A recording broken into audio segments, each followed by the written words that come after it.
Before sunrise, frost clings to the thatch, and smoke leaks from a one-room cottage. Inside, a peasant tries to stand. The room tilts. A fever burns behind the eyes. Outside, animals need feeding. Fields need hands. And the Lord's work does not pause because one body fails. By mid-morning, sickness is already a crisis. Miss the plowing, and food shrinks. Miss rent or labor service, and trouble follows. Neighbors notice. Reputation matters. So what happens next? With no hospital and no antibiotics, the surprising answer begins with realizing that medieval medicine was not as simple as superstition versus science. Think of this less as a hunt for one magic cure, and more as a journey through layers of help. We are following a sick peasant through the world that actually surrounded them. Family, neighbors, parish, manor, market town, and sometimes a trained physician far above their price range. The old picture says medieval peasants were simply abandoned to charms and guesswork. That is too simple.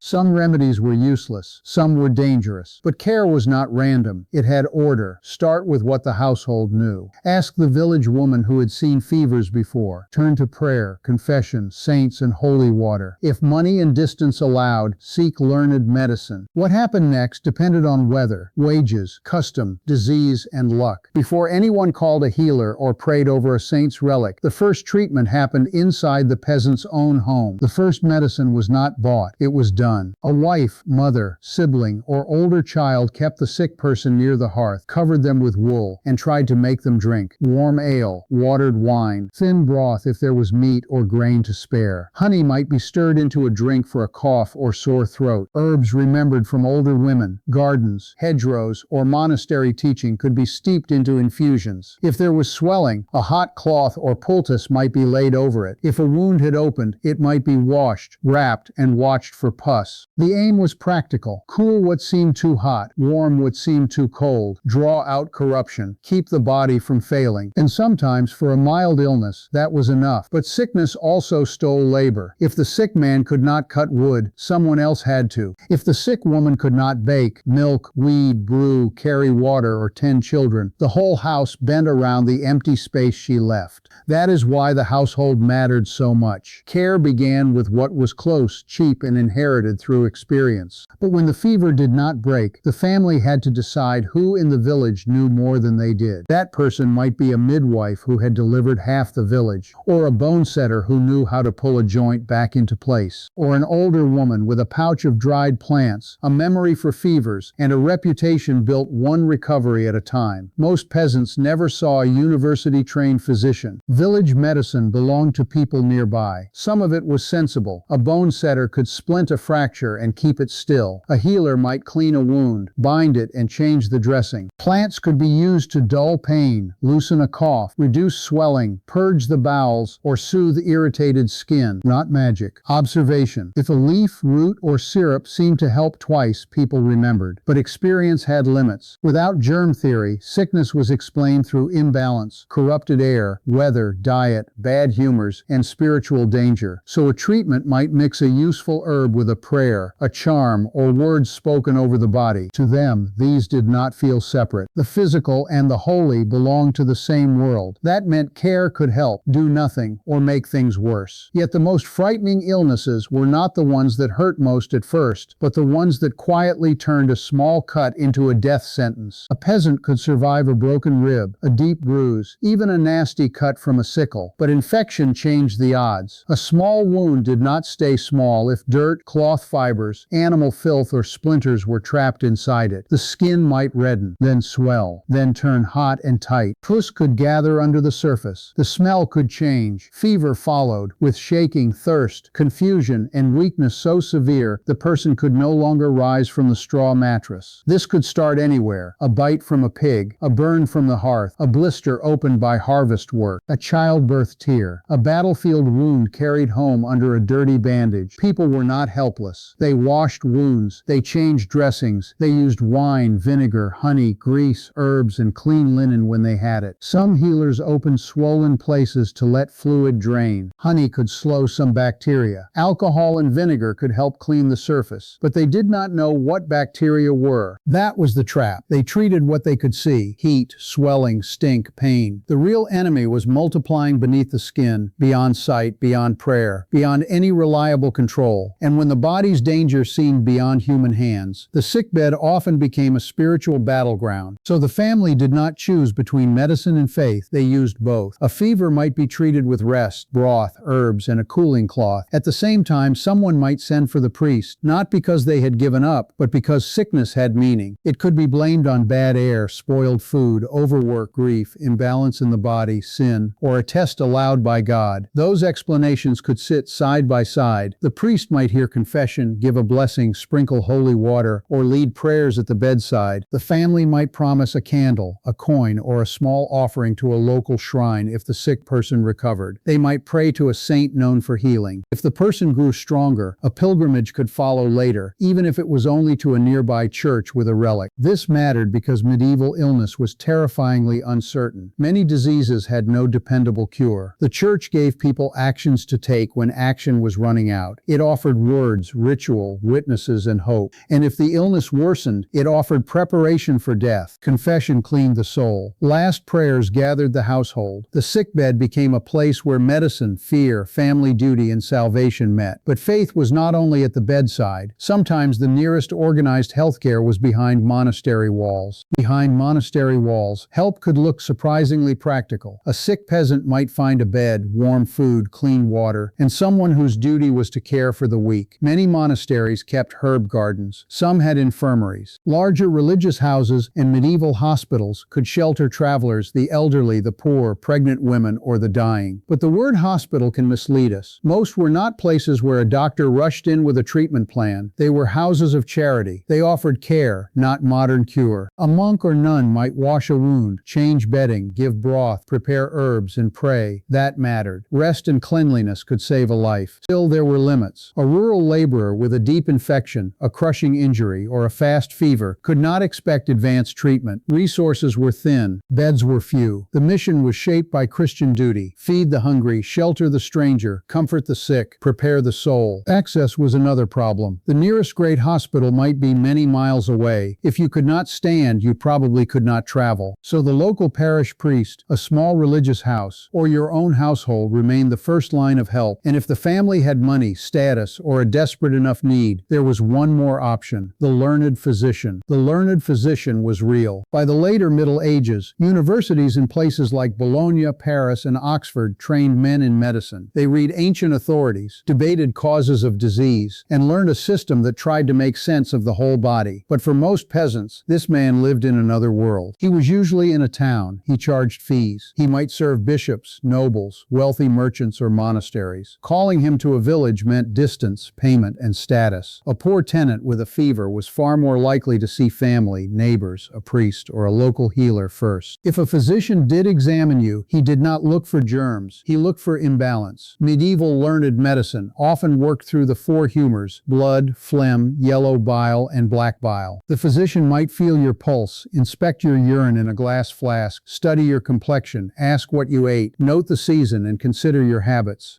Then came treatment. He might prescribe lighter food, warmer drink, rest, bleeding, purging, or a compound medicine made from many ingredients. Sometimes this helped. Rest, diet, hydration, and some plant remedies could support recovery. But bleeding or purging a weak patient could also make a bad illness worse. The problem was not stupidity, it was tools. Medieval physicians were intellectually serious inside the system they inherited. They observed, they reasoned, they argued from texts and experience. But they could not see bacteria, identify viruses, or understand many internal diseases. So the peasant's chances still depended on money, distance, timing, and luck. But even if the patient found the right remedy, another question remained: who did their work while they lay there? That question pulls us away from medicine and into the real danger: fragility. A sick peasant was not just a patient. They were a worker, a rent payer, a parent, a plow hand, a harvester. If they stopped, the household strained. On some English estates like Ramsey Abbey, custom could protect them. A tenant might receive leave from labor services while sick, sometimes even up to a year and a day. But elsewhere, the cushion was thinner: a fortnight, a month, or no real cushion at all, with work still owed somehow. So survival depended on the fever, yes, but also on neighbors, family labor, harvest timing, and how hard the Lord enforced the rules. So what finally happened to the sick peasant? Recovery, ruin, or something in between? So the answer was rarely simple. If the illness was mild, a peasant might survive with bed rest, broth, herbs, prayer, and the steady hands of family. If it turned to infection, famine, plague, or lost labor at the wrong season, sickness could unravel everything. That is the point. Medieval illness was medical, spiritual, social, and economic all at once. A sick peasant moved through a whole chain: household remedies, village healers, blessed water, monastery care, rare physicians, isolation in outbreaks, and the hard pressure of work still waiting in the fields. If you woke up sick in the year 1340, who would you trust first? The village healer, the monastery, or the physician? Comment your choice below, and thanks for watching.